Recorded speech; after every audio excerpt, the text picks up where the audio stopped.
In this video, we're going to talk about Imperial Petroleum, trading under the ticker symbol IMPP. At this moment, the financial market is very volatile, and we have to be careful about which stocks to buy and which exposure and timing of the trades we need to have. This video is going to cover the recent price actions and the technical aspects of the stock. Before the video begins, a quick heads up that my analysis is based on sessions already completed, and that it may not take into consideration the latest events. I will make follow-up videos to reflect those things. With that being said, let's begin with today's topic. During the most recent trading session, the stock increased to $4.15 before closing the trading day at $3.80. We should pay attention to the $3.11 nearby because, at least for the short term, it was tested twice, which is a significant level to watch out for.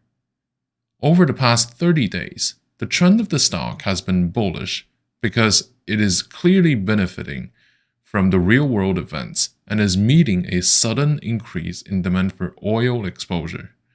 The stock has been making new highs every time it peaks, and as long as there is no change from a fundamental perspective, the price action is expected to continue with the current tendencies. From the perspective of a longer time frame, which is 6 months and above, the trend of the stock has been ranging between two radically different prices while declining in share price significantly over the past few months at the same time. And keep in mind that IMPP is relatively recent in terms of a stock to be introduced in the financial market, and we will see a clearer picture in the upcoming weeks, as the current trend is a new development either way. When we look at the price trend overall, it's been speeding up and reversing the previous downward trend, because the recent events caused the stock price to spike, and this is expected to go for at least another few weeks, as long as the supply of oil and gas remains volatile, at least in people's mind. The trading volume of Imperial Petroleum has recently been 49 million shares versus an average volume of 52 million shares. Over the previous 52-week period, its price fluctuated between 40 cents and $8.30. The market cap of Imperial Petroleum is currently at $31 million, compared to the enterprise value of zero, probably because the financial data is not available yet. The difference between a market cap and the enterprise value is the premium or discount the financial market is willing to allocate to the company based on its current fundamentals, leverage, and asset composition. The enterprise value is the combined value of the company's assets minus the debts. If the company has a lot of debts or has a negative image amongst market participants, the asset value may be impaired.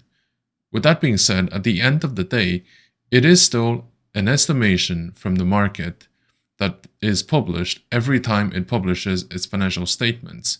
So it's not as reactive as the market cap, and it's often more lenient for growth type companies.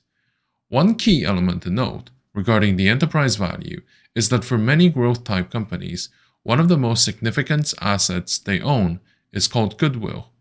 Goodwill is the expectation of the market that a company is able to generate more profit or grow faster because it is assumed to have a better management, a stronger brand recognition, and a bigger online following. It is what makes one company in particular unique compared to its rivals. So it's not a tangible asset that companies may use, but it's often the reason why some companies are perceived to be trading at a discount, because the financial cap is lower than the enterprise value, since the enterprise value is less reactive to the market cap. If the company goes to liquidation, the goodwill would be gone, and we would be left with less assets to share amongst the shareholders and debt holders than what is currently on the balance sheet. When we compare the current price to its historical price fluctuations, the stock is 600% higher than the 1-month low, 600% higher than the 3-month low, and 600% higher than the 52-week low. In terms of its shareholder structure, institutional shareholders own about 26% of the total float, and the biggest shareholders include First Eagle Investment, Royal Bank of Canada, and Price T. Rowe Associates. It is relevant to understand the shareholder composition of a company because it can help us to determine if you should hold the stock long-term or to view it as a trade opportunity. If the stock is mainly held by retail traders, then this can be a sign that the stock lacks the depth to justify long-term trust from shareholders. The consensus is that there should be at least 25 to 30% of institutional participation for the stock to be perceived as a sound investment and not just a short-term trade. Obviously, there's a lot of exceptions to it, since many great titles are also mostly held by retail investors. But so far, this is the exception and not the rule. Overall, my opinion on Imperial Petroleum is bullish because it currently responds to a gold rush from the shareholder side, whereby the traders are looking for a relatively rapid gain in value and then maybe reevaluate their exposure afterwards, but we're not there yet. The maximum exposure I would recommend is 1 to 3% of your portfolio. For the immediate term, my recommendation is to buy the stock, considering the recent price actions and the real-world events that seem to encourage the current price action. I would recommend to separate your allocation in batches of 10 to 25% at a time so that you can have enough room for purchases later. In the current market environment, I think that we should be careful about taking positions in the financial market in general, especially when it comes to equity market. Over the past decade or so, the financial market has been living with the help of newly created capital from the quantitative easings, which resulted in the increase of asset prices and the corresponding collapse of their yields. Of course, the low interest rate also contributed to reinforce that phenomenon because the financial sector would first of all see its profit margin squeezed, which will in turn keep the returns of other sectors low as well.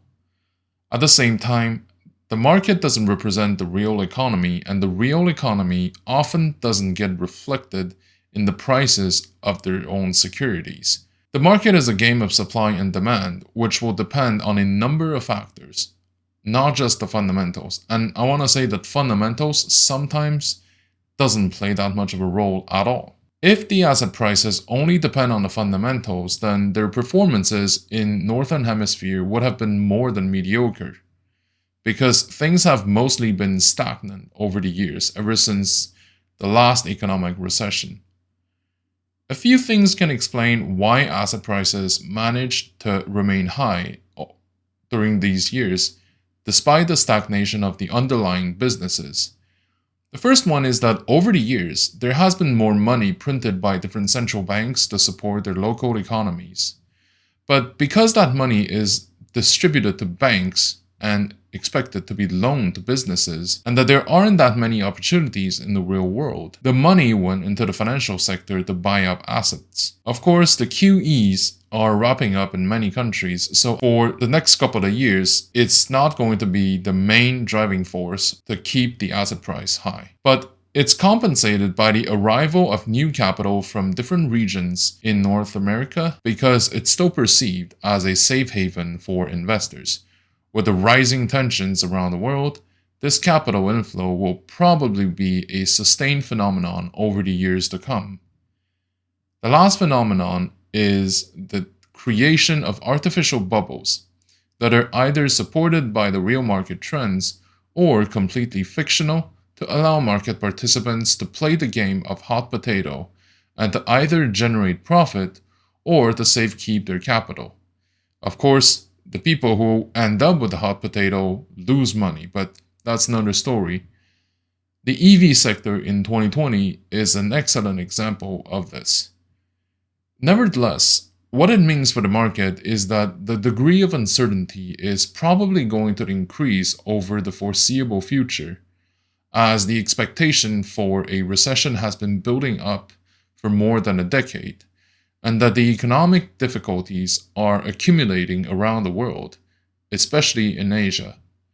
This means that the market is expected to see its volatility increasing over time, which will provide opportunities to make a profit or to incur losses depending on the timing and risk management of those portfolios.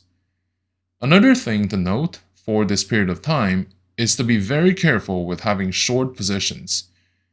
Usually, it's already more risky than having long positions because losses are not limited. And with the increased involvement of retail traders, I believe that the stocks being shorted will have a higher probability of getting squeezed, and this will occur randomly, which will result in potentially massive losses. We're also observing very often people will choose to rush in positions not necessarily because the fundamentals are convincing, but because there is a buildup of demand in a specific stock and that people will pile in to ride the gravy train with the rest of us. This kind of behavior is highly risky and may result in heavy losses as well. It's worth pointing out that in 2020 and probably in 2021 as well, the financial market has never presented that many opportunities, but it's also during this period of time that many retail traders have incurred their biggest losses. A rule of thumb is that each position should be structured so that even if they don't succeed, they don't impact the portfolio stability. The positions should also begin small so that there is an opportunity to average down later. Typically, the growth stocks would take about 5 to 10% in my portfolio overall, and each and every one of them represents maximum 1% of my portfolio. Thank you for watching. If you like my content, please like, comment, and subscribe to my channel.